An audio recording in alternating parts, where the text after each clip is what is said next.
Hi, it's the Beatles Show, or TBS for short, and welcome to my behind-the-scenes video/Q&A. I really just did make this video sort of blind. I really didn't have any idea what I was going to make, intending on just chatting about the shows that I make and giving you information you may not have known. So, without further ado, let's talk about the show. In Hold Me Tight, the scenes where Ringo and George are on top of the Statue of Liberty are among the most difficult scenes I've ever filmed before, even though they don't look very complicated.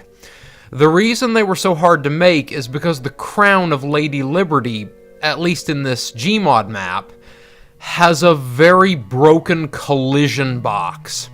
In other words, I had to literally phase George and Ringo's ragdolls out of bounds in a few scenes to make it work. This was difficult to do, seeing as how the fizz gun does not work through solid surfaces, and it's also the reason why the scene wasn't more detailed, as it would have been too much of a headache to have been worth it. Kinda sad.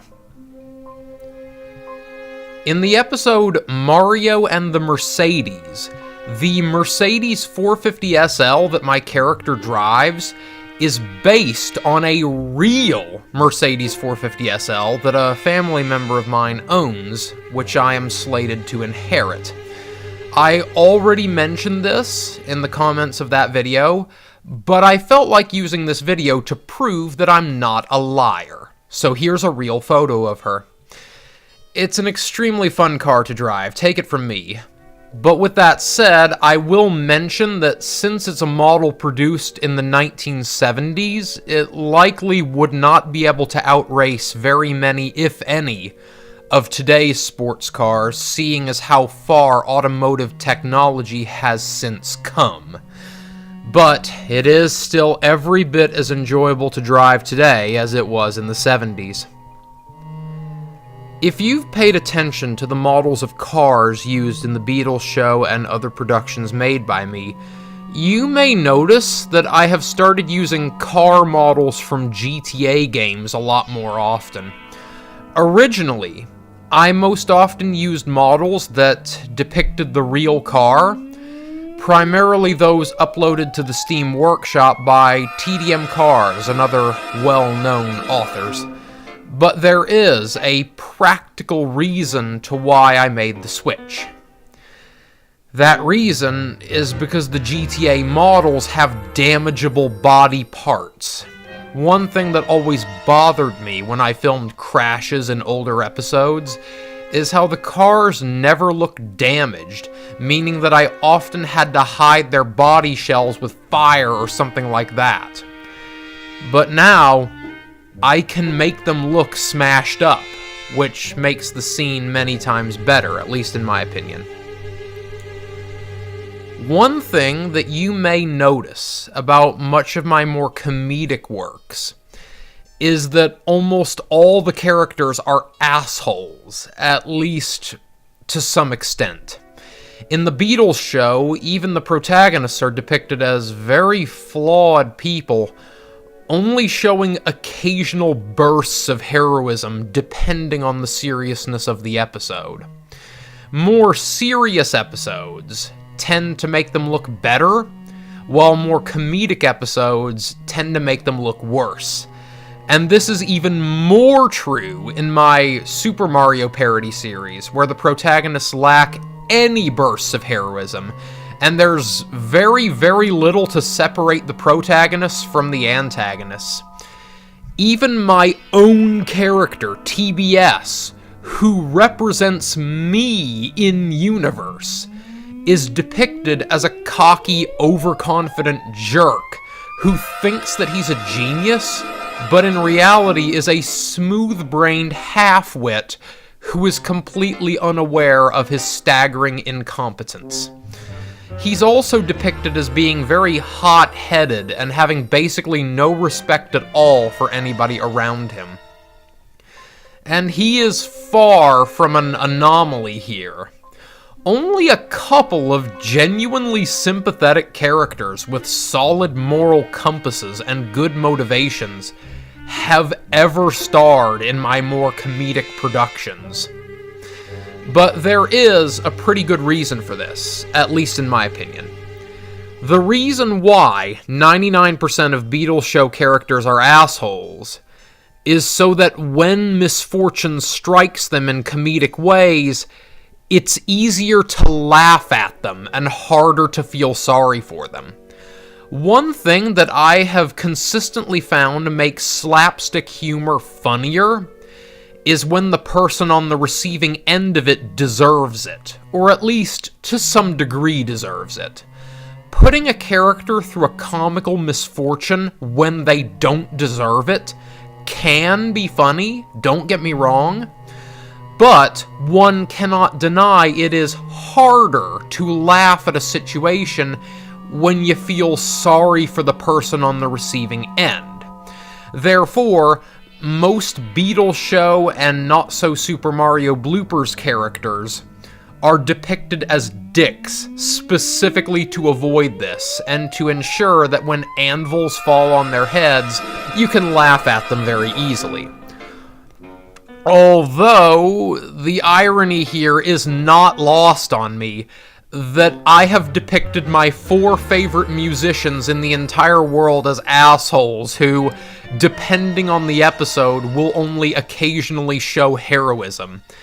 And the irony is also not lost on me that I've depicted Mario, the star of one of my favorite game franchises of all time, as a dick. But then again, that is kind of justified in seeing that SMG4 did it too, and he's one of my biggest inspirations. On the topic of some of the very few sympathetic characters in the series, remember when Rocky the Flying Squirrel made that string of appearances? He hasn't appeared in a while, but that doesn't mean he's out of the show. He is still officially a character, but he has not appeared in quite some time. But yeah, he was one of the very few genuinely good people to appear in the show. Fun fact, in order to have him appear on the show, I had to commission a 3D model to be made specifically for me, and I spent more than $800 on it. It's meant to resemble Rocky's appearance in the 2000 live-action CGI hybrid film, which I consider to be rather underrated, even though it was panned by critics and audiences. And in a way, I'm kind of glad that I added him. Having a moral character in a show filled with less moral ones kind of adds depth, if you get me. It gives you somebody to compare the assholes to. And it also helps to make the production itself feel a little less mean-spirited, or less like I'm trying to promote being an asshole. In the case of Not So Super Mario bloopers, we have 2 sympathetic characters to drown out the ocean of jerks that is the series cast, those being Tangle the Lemur and Whisper the Wolf, both taken from the Sonic the Hedgehog franchise. And they ended up in my series more or less on a whim. Months ago, my girlfriend Tessie was introduced to these characters and just fell in love with them. And I didn't quite know how to feel about this. As it turns out, years ago, I was a die-hard Sonic fan, but I fled the fandom after a huge fiasco that was like 90% my own fault. And it's definitely one of the most embarrassing things I have on my record. I try not to keep secrets from you guys, I try to be honest, but for me to explain the whole thing would probably take long enough to warrant its own video. It's probably something that I couldn't fit into the time frame I'm aiming for with this video, and it would go off topic for too long. But if you guys beg for it, I'll make that video, as embarrassed as I am by the reasons I left Sonic. But anyway, due to my history with Sonic Media, I didn't quite know how to feel about the person who I love more than anyone else in the world getting into characters from that franchise. But with that said, one day I just got the idea to include Tangle in a Beatles show episode just as a present for Tessie, and to make it even better, Tessie would get to voice her. I was initially very hesitant to do it, seeing as how I still haven't completely recovered from the trauma of why I left Sonic to begin with. But I grew a pair, and decided to do it. And Tessie loved it so much that I just couldn't stop myself from making Tangle and Whisper regular characters. Ironically, in about the most poetic coincidence I've ever experienced, I remember Tangle and Whisper being among my very favorite Sonic characters back when I was still a fan of the series, and Tessie's newfound love of them has since endeared them to me too, remembering how much I used to love them. But it's not nearly enough to get me back into the series, so don't question it. While it is true that the first episode Tangle appeared in was a Beatles show episode, I ultimately decided that she and Whisper would fit better into the Mario parodies series, simply because they're all video game characters. Well, okay, Tangle and Whisper were introduced in comics, but you get my point. Some people have asked me why I made Elvis the main villain of the Beatles show. Well, truth told, I didn't have much motivation to do so, other than the simple knowledge that Elvis hated the Beatles and had a rivalry with them. Simple as that. I had no ill will towards Elvis at the same time, although look up his dating history and see where you land. I just figured he'd be the perfect antagonist. I have been asked before why I always have the Beatles looking like their Ed Sullivan Show appearance. You know, suit, mop top, and all. Well, it's because in my opinion, that's their most iconic appearance. Nothing more, nothing less. Simple as that. Currently, I am working on a reasonably high-effort episode that will feature an extremely special guest star, and said episode is mostly finished. The only reason I haven't been able to completely finish it is due to the fact that the guest star in question agreed to voice act in the video, but he just kind of ghosted me afterwards and hasn't been online in nearly 2 weeks, as of this taping. As much as I deeply respect this mystery guest star, and have loved his work since I was very young, I am admittedly getting a bit impatient waiting, and I won't lie, I have considered potentially just doing his lines myself and moving on with the project. Because now, it is the only thing stopping this project from being completed. But here I am, barely managing to continue to wait. Maybe he just went on vacation and forgot to notify me. Now, it's time to answer some of your questions directly. That sounds like a really funny idea. The only thing stopping me from doing it is the fact that the Gmod Workshop doesn't have any life-size models of board games for me to use, so that would be kind of difficult to do. To be honest, I completely lost count. Now that's a tough question. Maybe my favorite is either John or Ringo, and I choose John because...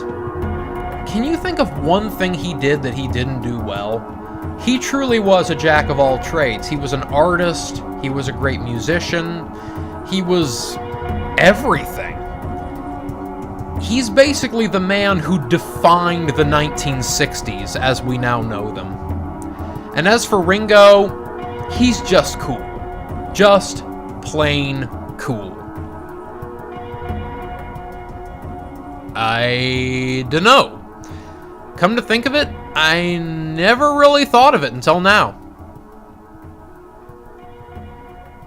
Not really. I haven't watched too many of SMG4's newest stuff. It's his oldest stuff that I've always loved and that I based my own Super Mario parodies most closely upon. I haven't seen many of his big story arcs and many of his, especially the big new ones and stuff. I remember watching his 10th anniversary special and loving it, but, and I remember watching his final video and loving it, but other than that, I guess part of the reason why I didn't watch too many of his newer stuff is because I miss how zany his older stuff used to be, and I miss that. Although I did really enjoy the remastered 64 videos. But yeah, I don't know enough about Mr. Puzzles to really give a solid opinion on the character. So yeah, I don't think I can help you there, sadly.